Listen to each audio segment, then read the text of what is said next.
Assalamualaikum warahmatullahi wabarakatuh. Bismillah, alhamdulillah, wassalatu wassalamu ala asrafil anbiya'i mursalin wa ala alihi wa sahbihi ajma'in. Amma ba'du.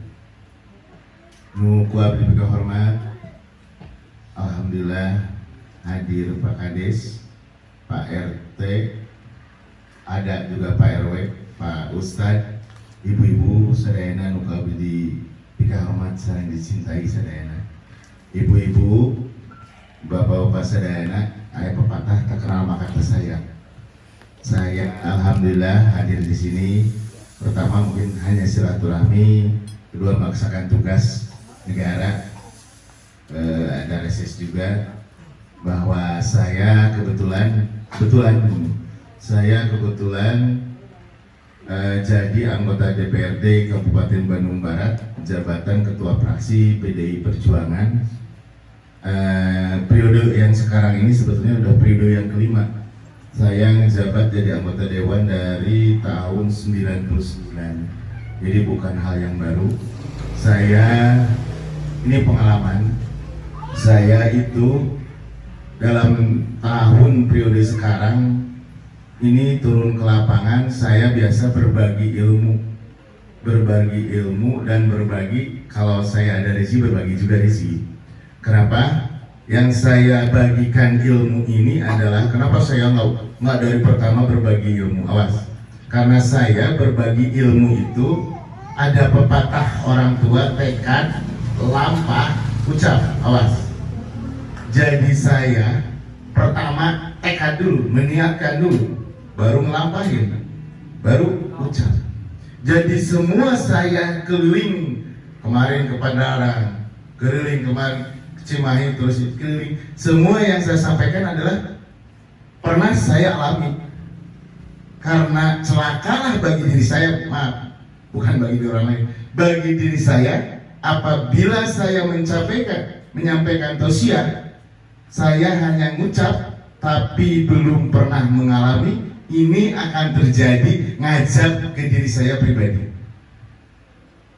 Banyak contoh sekarang ini, semua pada tahu bahwa sekarang ini akhir zaman, banyak kejadian yang di luar akal. Awas ibu-ibu, banyak kejadian yang di luar akal tapi kejadian itu tiba-tiba kita melihat seorang itu priai, tapi ternyata kadang-kadang ditangkap karena suatu hal pelecehan. Banyak kan? Itu banyak. Kenapa itu terjadi? Karena mengutamakan ucapan tanpa melakukan suluk atau perjalanan. Ini akan terjadilah, ucapannya akan ngebalik kepada dirinya.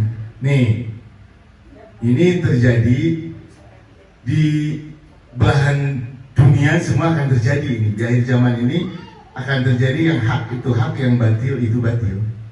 Saya udah berapa season, mungkin dari season pertama, sekarang mungkin season ke-7. Dari season pertama itu saya mengupas tuntas rukun Islam, tapi syariat dan hakikat. Jadi dari kemarin, dari syahadat, sholat, zakat, puasa, mengaji. Cuma kemarin saya dulukan dulu puasa, karena kemarin sebelum puasa saya ada tausiah. Nah mungkin di sini saya tidak akan saya menyimpulkan tentang zakat. Zakat itu kan banyak, ada zakat fitrah, zakat amal, dan sedekah. Ini yang kadang-kadang salah kaprah bagi kita, bahwa saya hanya mencuplik, ibu-ibu, bapak-bapak semuanya, ini hanya mencuplik dari kitab Ihya Ulumuddin. Dan alhamdulillah kitab itu saya ngejalanin seutuhnya dalam perilaku. Memang kitab Ihya Ulumuddin tentang zakat tebal, satu bab aja tentang zakat itu ada 150 lembar. Kalau misalkan ketikanya terpisah itu ada 250 lembar. Sehingga tidak mudah juga. Beruntunglah yang hadir. Ini saya akan kupas tuntas rahasia zakat yang ini tema ini adalah tema yang keempat. Sebetulnya harusnya tema yang ketiga, karena kemarin di bulan puasa saya mengutamakan tema puasa, kupas tuntas tentang puasa. Sekarang ini tentang zakat. Bapak-bapak, ibu-ibu pasti hafal zakat kan? Tapi hafal zakat ya? Zakat hafal ya kan? Nah, ini di dalam zakat ini nanti saya akan kupas, tidak akan lama lah.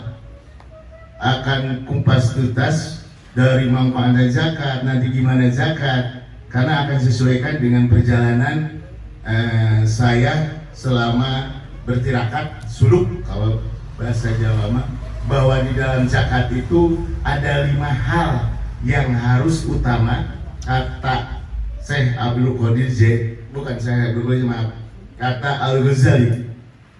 Jadi Ihya Ulumuddin itu adalah kitab pengarangnya Al-Ghazali. Kitab ini memang kitab yang di Indonesia itu sebetulnya bukan tabu. Ini kitab NU semua juga kitab ini nyebar di mana-mana. Pasti orang-orang Islam itu tahu bahwa Al-Ghazali itu adalah Hujjatul Islam, masterpiece-nya Islam. Tapi kadang-kadang kan di kampung hanya pahamnya ya sedikit-sedikit. Ini adalah seorang tokoh besar, ulama besar di dalam Ihya Ulumuddin yang tebalnya sangat tebal, bahwa saya akan mengupas zakat. Di dalam zakat itu, awas hati-hati, ada 5 perkara. Pertama itu adalah niat. Jadi bapak-bapak, ibu-ibu sadayana, kalau kita itu semua dalam ibadah pasti harus ada niat ya? Harus ada niat. Kalau misalkan tiba-tiba nggak ada niat, ya itu mah nggak bisa begitu. Nugelo niat mah kemana-mana pun juga pasti kita ada niat. Jadi niat itu tetapkan niatnya karena Allah. Kalau kita niatnya karena Allah, niscaya barokah bagi kita. Ini pertama, niat untuk berzakat itu adalah pertama niatnya dulu diutamakan. Jangan sampai niatnya kemana-mana. Niat untuk pamer, niat itu jangan sampai begitu. Niatnya karena Allah. Tuh, yang pertamanya tetapkan dulu di dalam kalbu itu niat yang sesungguhnya. Niatnya itu karena Allah, bukan karena disuruh, bukan karena ria, bukan karena untuk pamer, tapi tetapkan dulu niat karena Allah. Nih, yang kedua, ini kalau kita ingin berzakat disegerakan. Jangan ketika kita punya niat ingin zakat atau bersedekah reha-reha. Akhirnya apa yang terjadi? Uangnya sudah nggak ada, baru ribut kadang-kadang kan. Ini kadang-kadang ketika kita niat itu sudah niatnya tepat, niatnya karena Allah, uangnya ada, segerakan. Jangan sampai ditunda. Ini awas. Ini biasanya di masyarakat kita biasa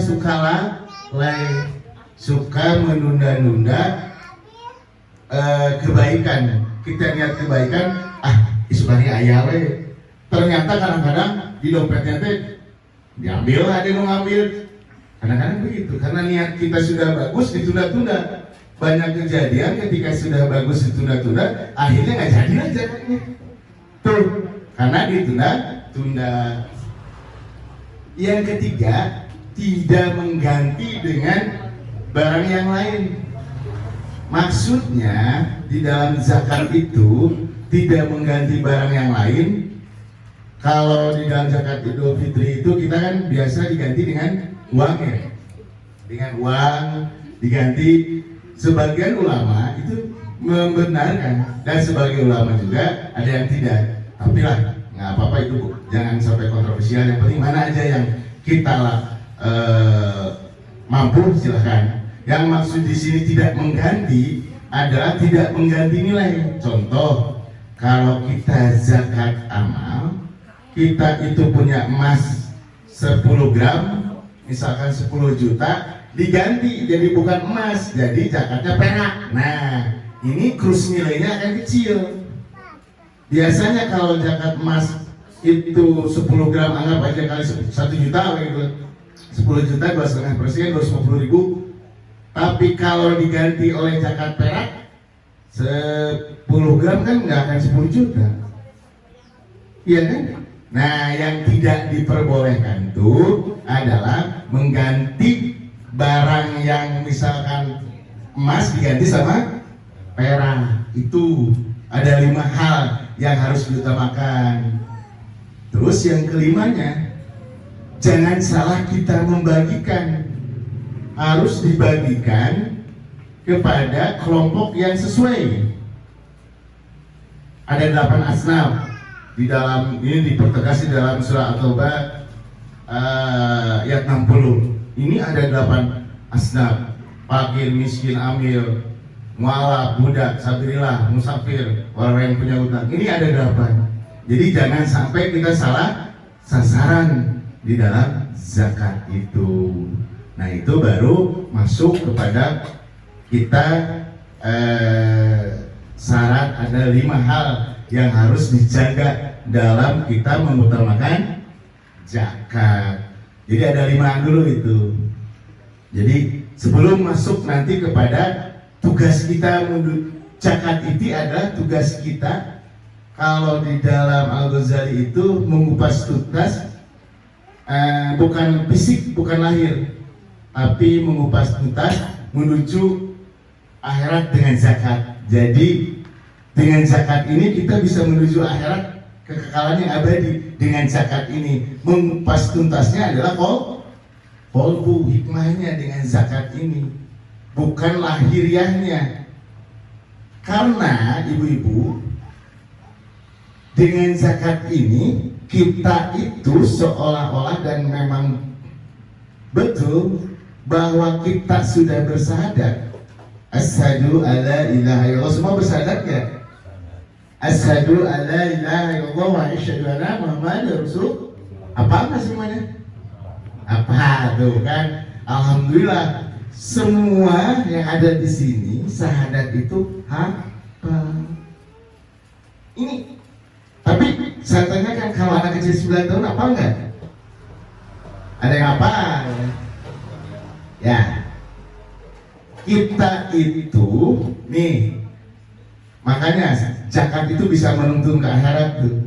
Ini kalau kita bersyahadat, di dalam rukun Islam ada perintah zakat, berarti harus dilaksanakan nggak zakat? Nah, awas, ini harus.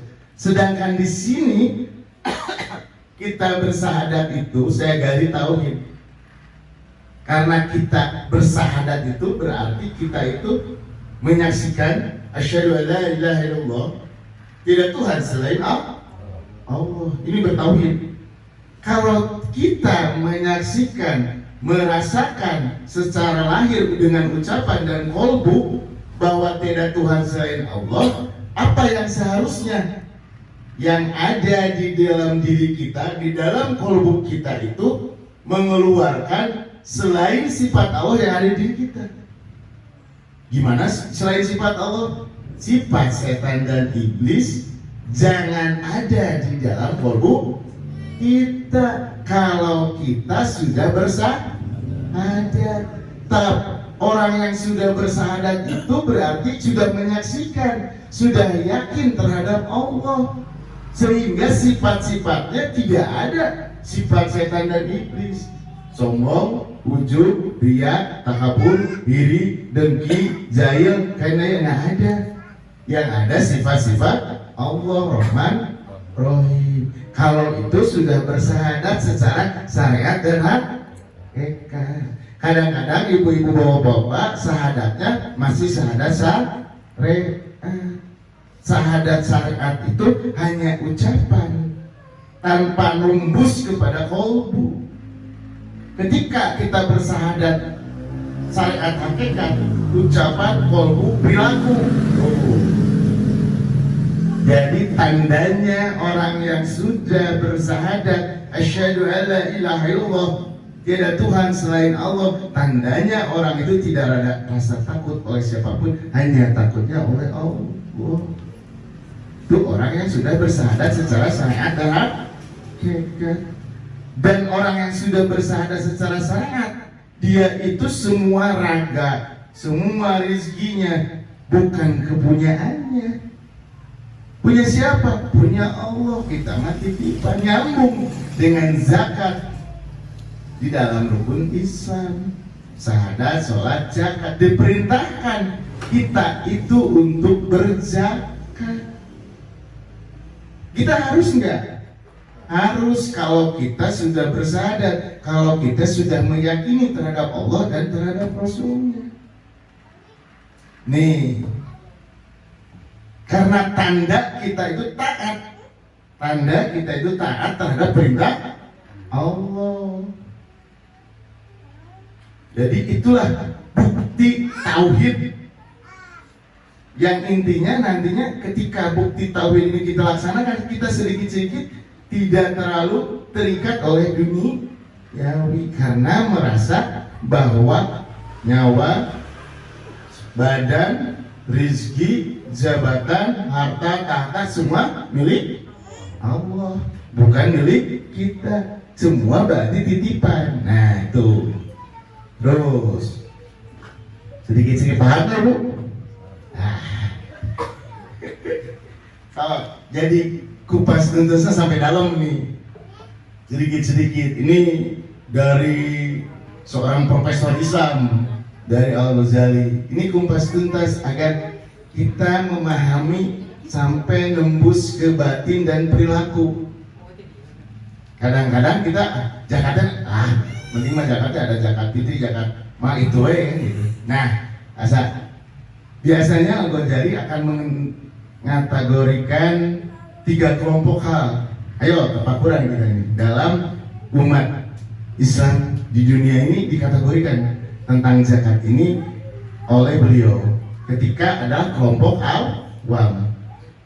Orang awam atau kelompok awam ini jadi hanya menunaikan kewajiban zakat 2,5%. Itu orang awam.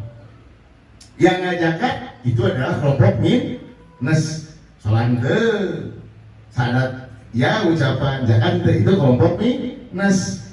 Anu melaksanakan disebut kelompok awam.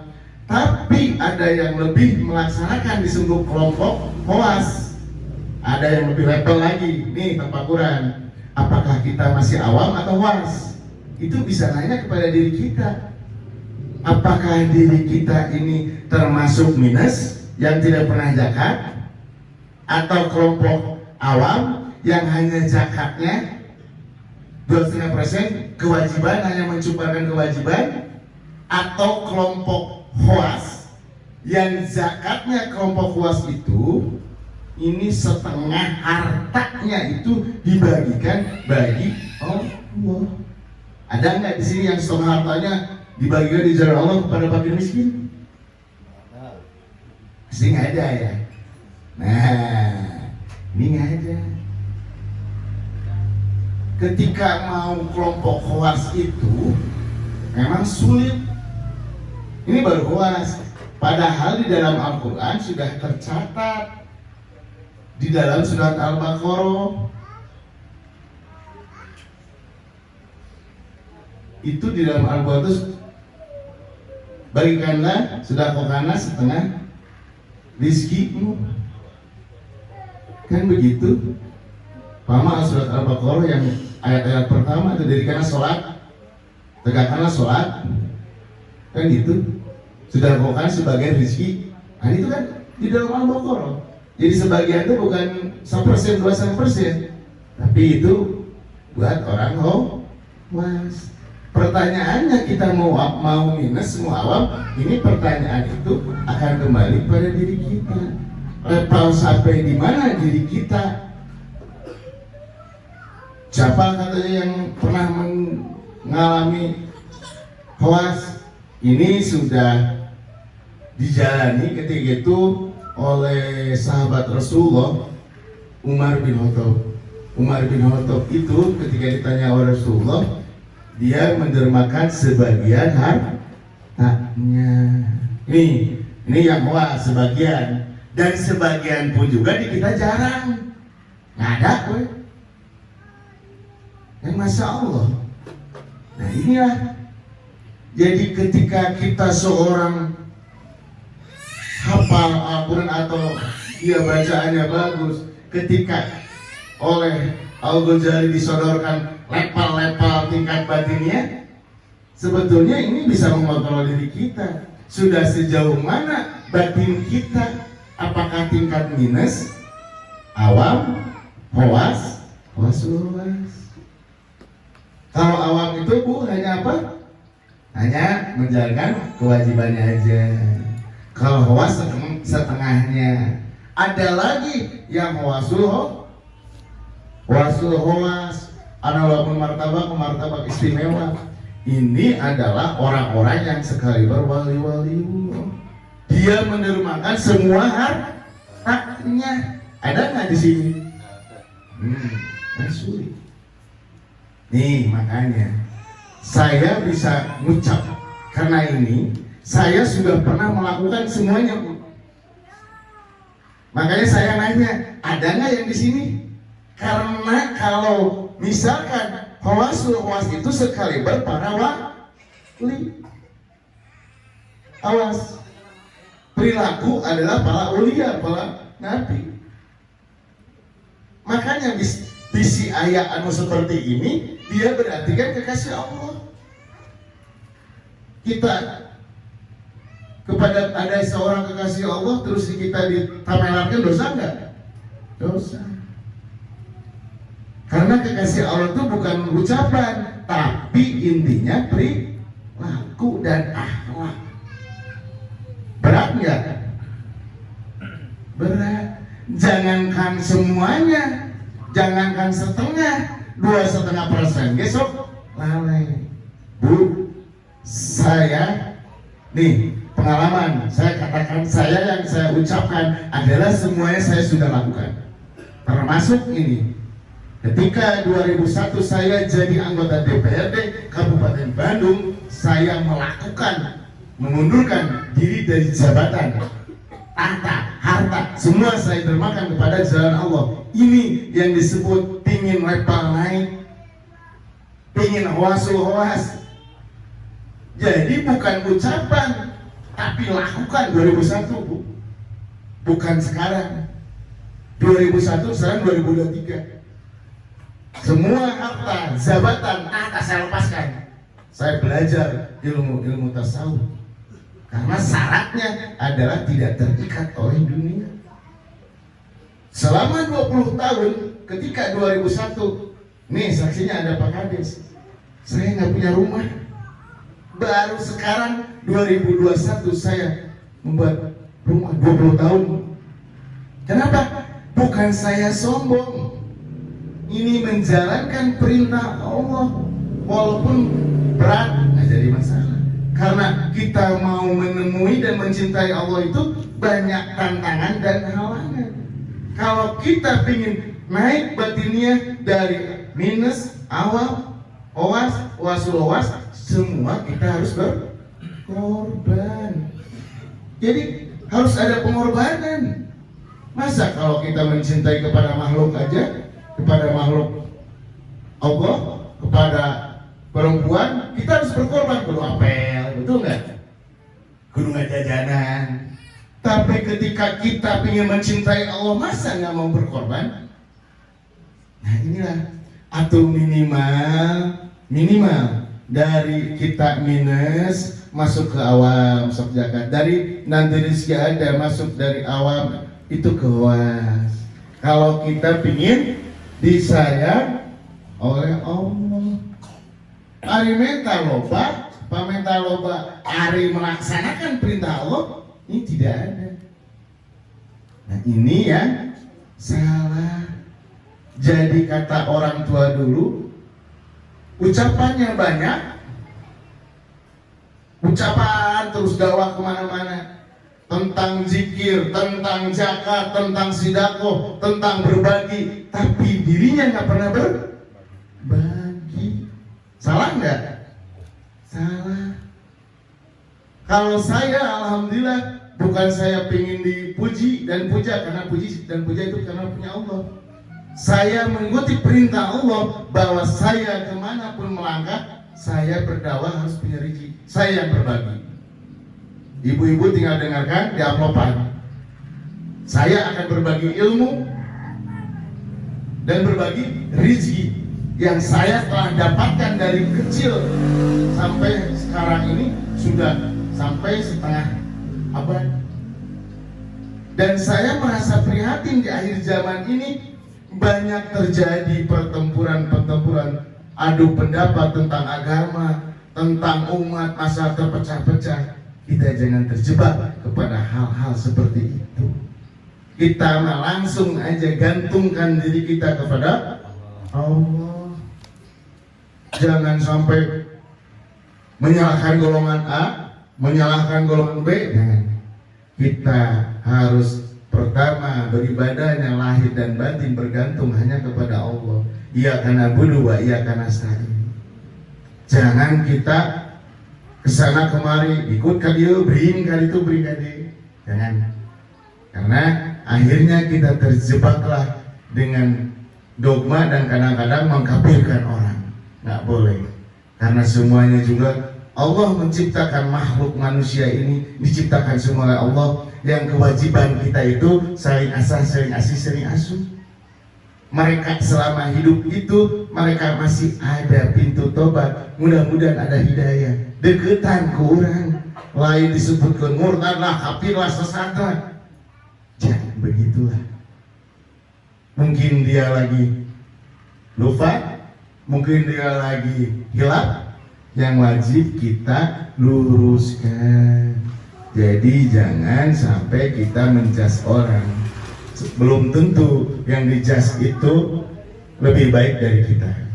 Tuh, saya belajar agama itu alhamdulillah Bu.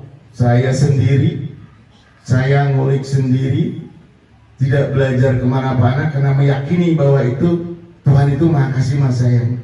Tapi selama saya berjalan sendiri, terus dengan melakukan dengan suluk berjalan tirakat, alhamdulillah akhirnya bisa menemukan ilmu-ilmu yang maha dasar. Ketika dikompar dengan kitab-kitab orang-orang tasawuf, ternyata oh ini, sampai saya menemukan kitab Ihya ini yang saya sudah jalankan nih.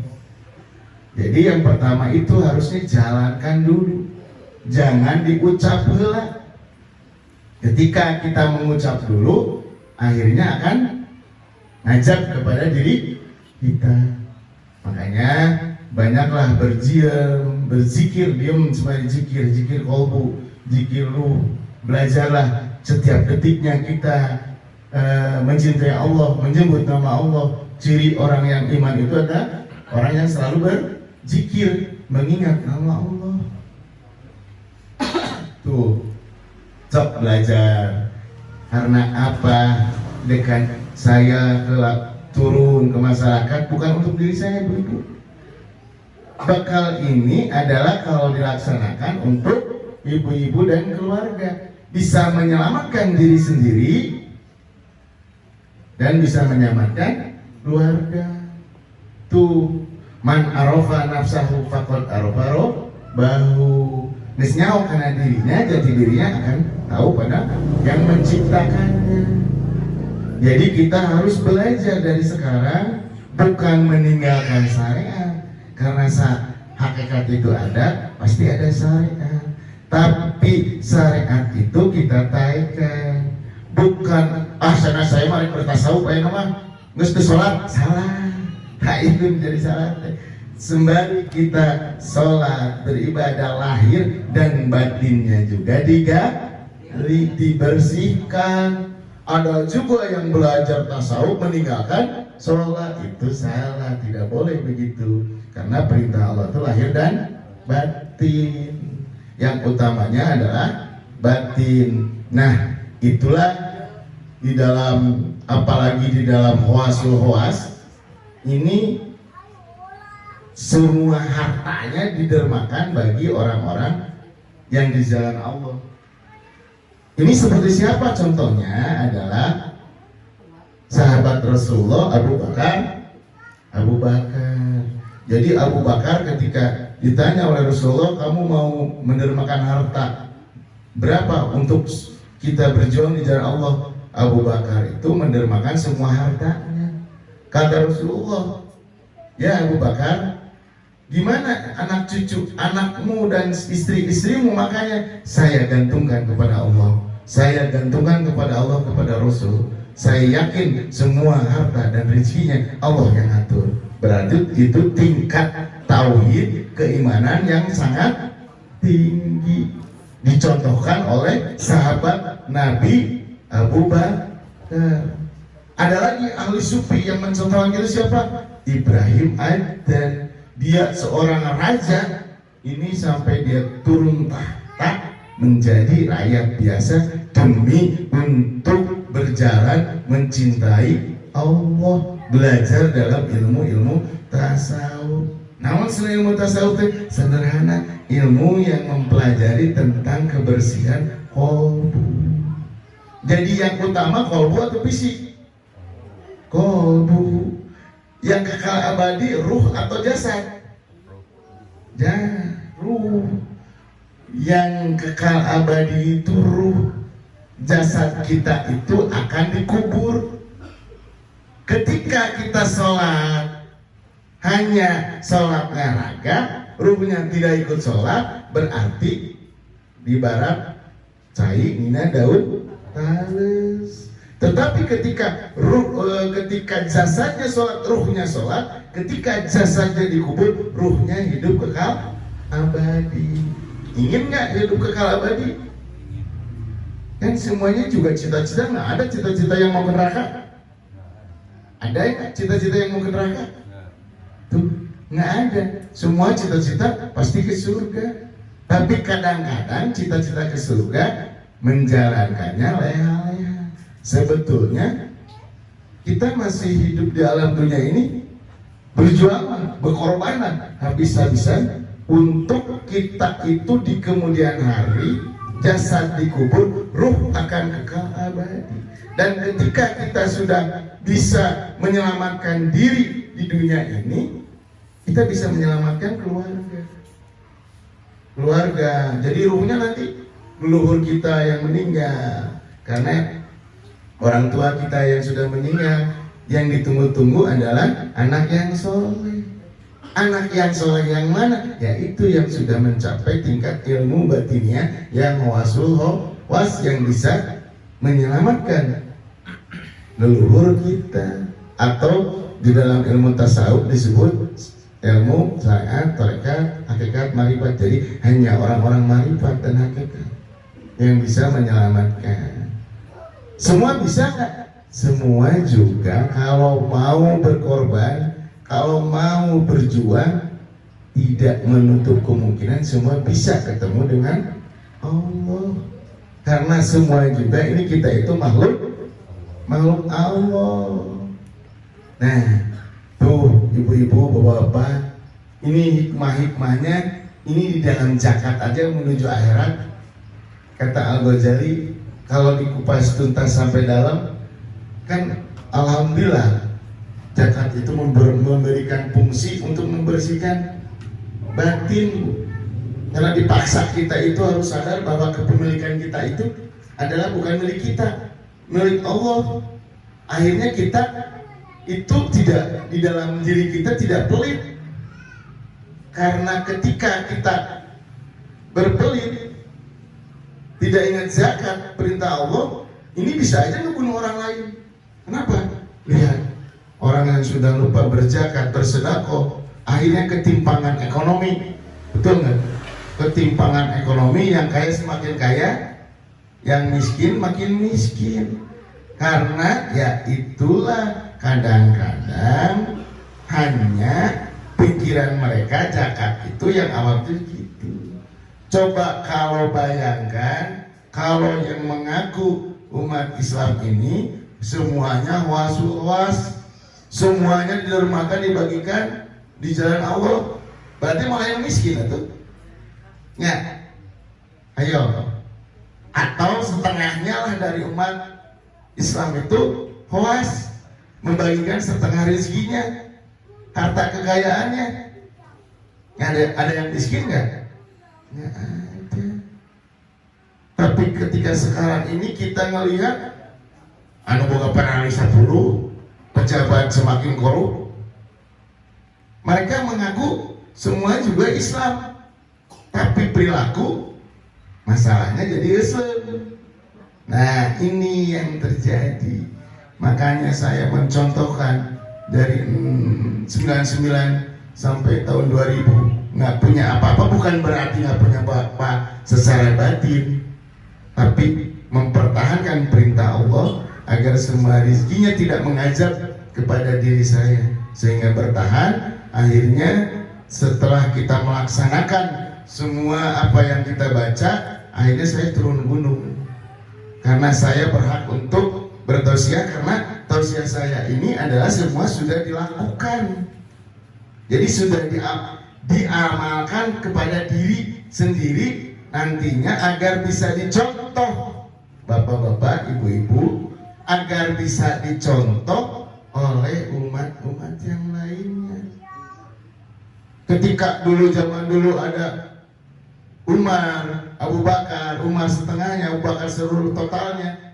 Ini mudah-mudahan bisa dicontoh agar fakir miskin di Indonesia ini tidak terlalu banyak. Seandainya semua orang paham tentang hikmahnya zakat, aman. Alhamdulillah, restu. Seandainya semua orang ngajinya tasawuf tentang batin dan perilaku, moal ayat anu kelaparan, tapi anu ngaji dengan sorangan ya lieur we saya menurutkeun diri sorangan disebut gelo. Ini kejadian karena saya pahami, karena mereka tidak paham. Mereka itu hanya mengaji syariat. Orang mengundurkan diri untuk mencintai Allah disebut gelo, terkatakan owa. Kan banyaknya gitu orang-orang saya. Banyaknya hanya pandangan mata, suhudon dan fitnah. Padahal mah seharusnya apa? Tanya apa yang dilakukan. Bukannya ngikuti, malahan maki-maki. Ini kebiasaan di kita. Bukannya diikuti, malah dimaki-maki, malah disebut harusnya diikuti. Ada orang yang semua hartanya didermakan, subhanallah, walhamdulillah, wala ilaha illallah, harusnya ikuti minimal atau setengahnya. Harusnya begitu. Karena hikmah ini kita jaga bersedekah itu, kita akan membersihkan pada diri kita, kolbu kita dari dosa-dosa kita. Itu hikmahnya zakat. Jadi banyak hikmah di dalam zakat. Ketika kita gemar zakat, akhirnya kita akan membantu fakir miskin, akan menolong orang yang kelaparan. Itu kan menolong orang yang kelaparan, dia bisa semangat, bisa mendoakan kita, malahnya efeknya. Kan akhirnya begitu. Nah, itu tentang tugas hikmah kedua di dalam zakat. Sekarang hikmah yang selanjutnya di dalam zakat, kita harus memperhatikan waktu zakat. Seperti zakat ini terutama zakat fitri. Jadi jangan sampai zakat itu sesudah lebaran, kan nggak boleh. Jadi pertama harus memperhatikan waktu. Dan ketika kita sadar untuk berzakat, bersedekah, lakukan langsung. Itu yang harus diperhatikan. Karena nanti ibu-ibu ketika kita sadar ingin berzakat, ada uang ini misalkan 100.000, ada fakir miskin, semuanya setengahnya atau semuanya itu yang mau. Ini harus sadar, lakukan. Dan sesudah ketika sadar melakukan, kita refleks akhirnya. Setiap hembusan nafas, setiap kemanapun kita melangkah, jadi kebiasaan dan kesadaran untuk kita berbagi. Kesadaran sendiri, berbagi tanpa harus ada mikir-mikir. Itu kesadaran refleks orang yang sudah melakukan zakat karena Allah. Itu hikmahnya sangat besar. Jadi menuntun kita untuk tidak terikat dengan duniawi. Itu adalah kaliber kalau kita itu ingin selalu dilindungi oleh Allah. Dengan zakat itu akan selalu dilindungi oleh Allah kalau kita semua mendermakan semua rezekinya atau setengah rezekinya. Karena kita mendermakan zakat itu adalah perintah Allah. Gitu. Nantinya efeknya kepada diri kita sendiri. Nah, itulah ibu-ibu, bapak-bapak. Sesudah kebiasaan tapi enak, nggak ada keluh kesah nantinya, nggak akan ada keluh kesah lagi. Nah, tuh tugas kita, manfaat kita. Sekarang manfaat yang ketiga, awas, harus diperhatikan ketika kita berzakat, jangan sekali-kali ada pamer, ria. Kadang-kadang sekarang mah karena musim handphone, internet, musim SW viral, ketika berzakat sedikit pun dipiralkan, cetrek, viralkan, SW kan, alhamdulillah saya sudah berzakat, kan gitu kan? Awas, itu kita bisa terjebak pada ria. Akhirnya tidak ada manfaatnya untuk kita, dan di mata Allah itu kita sia-sia. Hanya di mata manusia aja. Apakah pingin di mata manusia atau pandang Allah? Ya, pinginnya mah harusnya dua-duanya. Dipandang manusia alhamdulillah, dipandang Allah juga gitu. Jadi berzakatlah, jangan sedikit berdakatkan 100.000 cetrek, alhamdulillah saya sudah menolong orang, dieswekeun kan, banyak kan gitu. Saya lihat kadang-kadang diepikan, astagfirullahaladzim. Nah ini jangan sekali-kali gitu. Kalau kita tidak kuat, itu ada sifat-sifat ria di dalam diri kita. Jadi sesungguhnya apalagi kita orang kecil tapi gemar kita untuk bersedekah, ini yang lebih disayang oleh Allah, yang lebih afdal, yang lebih utama. Karena kalau orang kaya itu berzakat, ya itu mah orang nggak afdal di mata Allah, udah selayaknya. Tetapi kalau kita itu hidup pas-pasan, hidup seadanya, tapi kita gemar berbagi, itu yang dipandang Allah lebih afdal. Karena hari orang kaya punya 100 juta, hari zakatna sidakona 1 juta, dan bukan istimewa. Tapi hari orang punya 1 juta, dizakatkan 1 juta, istimewa bukan? Istimewa. Tuh, jadi istimewa itu dipandang Allah itu bukan besar dan kecil. Gimana kemampuannya kita dan keikhlasan totalitas kita bergantung kepada Allah. Nah, disinilah makanya zakat itu kita bisa membersihkan diri lahir dan batin. Ini awas, perhatikan. Dan kita yang melindungi panasnya hari kiamat itu dengan zakat itu bisa melindungi.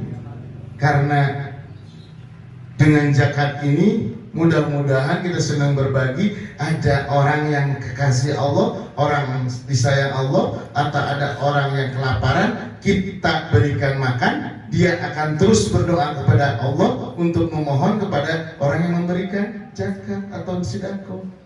Walaupun kita orang yang timbangannya nanti misalnya di akhirat kurang baik, ketika ada doa orang-orang kekasih Allah, inilah jadi payung di akhirat kelak nanti. Itu faedahnya. Makanya zakat itu benar-benar harus kita lakukan karena itu perintah Allah, dan kita tidak merasa memiliki tentang rezeki yang diberikan oleh Allah, karena itu rezeki titipan. Nah, ada lumayan ya punya, lumayan. Nah, wah, saya dipercepat aja nih lah. Ini ada tugas yang hikmah yang keempat, tapi samalah, tidak menjatuhkan kehormatan yang diberikan, tidak menjatuhkan kita kesombongan. Jadi jangan sekali-kali kita itu menjatuhkan kehormatan yang diberi kita. Saya sama menjadi beri kurang, mau hirupna mau maju, kan banyak yang gitu. Janganlah. Tuh, yang kelima, jadi janganlah bersejakat itu kita itu minta imbalan. Banyak yang kita berzakat, bersedekah, minta imbalan. Kamu tuh udah disedekahkan oleh saya, cing bantuan. Orang tenis baik ke kamu, orang tenis merek, cing atau bantuan. Nah itu kan, jangan seperti itu dan jangan menyakiti orang yang diberi. Nah inilah tentang masalah zakat. Ternyata saya ini lumayan juga, tadinya saya pinginnya 20 menit dan saya ngerangkum ini dilewatin juga akhirnya. Nah jadi janganlah kita itu Bapak membesar-besarkan ketika kita memviralkan masalah-masalah kebaikan, karena sesungguhnya kebaikan itu dinilainya oleh Allah. Nah inilah hikmah dari zakat yang saya nanti rangkumkan, karena sudah cukup juga nih waktunya. Jadi saya ambil kesimpulannya bahwa faedah zakat ini ternyata kita bisa tersucikan lahir dan batin. Lahirnya kita tersucikan, batinnya kolbu kita tersucikan, hanya bergantung kepada Allah dan kita tidak terikat oleh duniawi, tahta, jabatan dan harta. Ini kalau kita melakukan terus menerus zakat, sedekah, akhirnya kita kebiasaan, ada kesadaran di diri kita.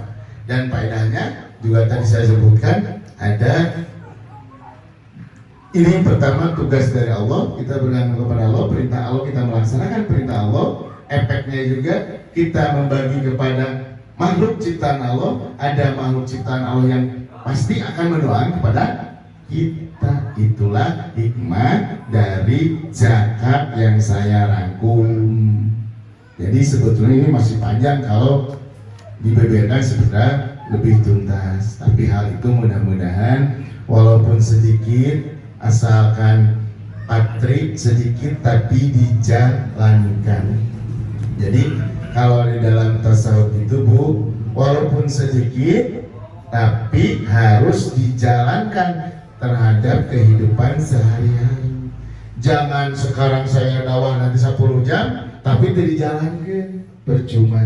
Sok dari sekarang jalankan kehidupan kita itu, dari sholat, syahadatnya yang benar, sholatnya yang benar lahir batin, zakatnya tadi yang saya katakan, puasanya kita jalankan secara lahir batin, karena kita itu di dunia ini adalah hanya sementara, hanya 0, sekian persen dari kehidupan yang kekal dan abadi. Kehidupan sesungguhnya bukan hari ini, bukan di alam dunia, tapi nanti di alam yang kekal. Sekian, terima kasih atas perhatian bapak-bapak ibu-ibunya. Saya ucapkan terima kasih, mudah-mudahan tiasa manfaat ilmunya dilaksanakan di dunia ini, karena akan susah kalau nanti sudah ke akhiratnya akan mungkin melaksanakan. Billahi taufiq wa hidayah. Wassalamualaikum warahmatullahi wabarakatuh. Ini ayat pertama.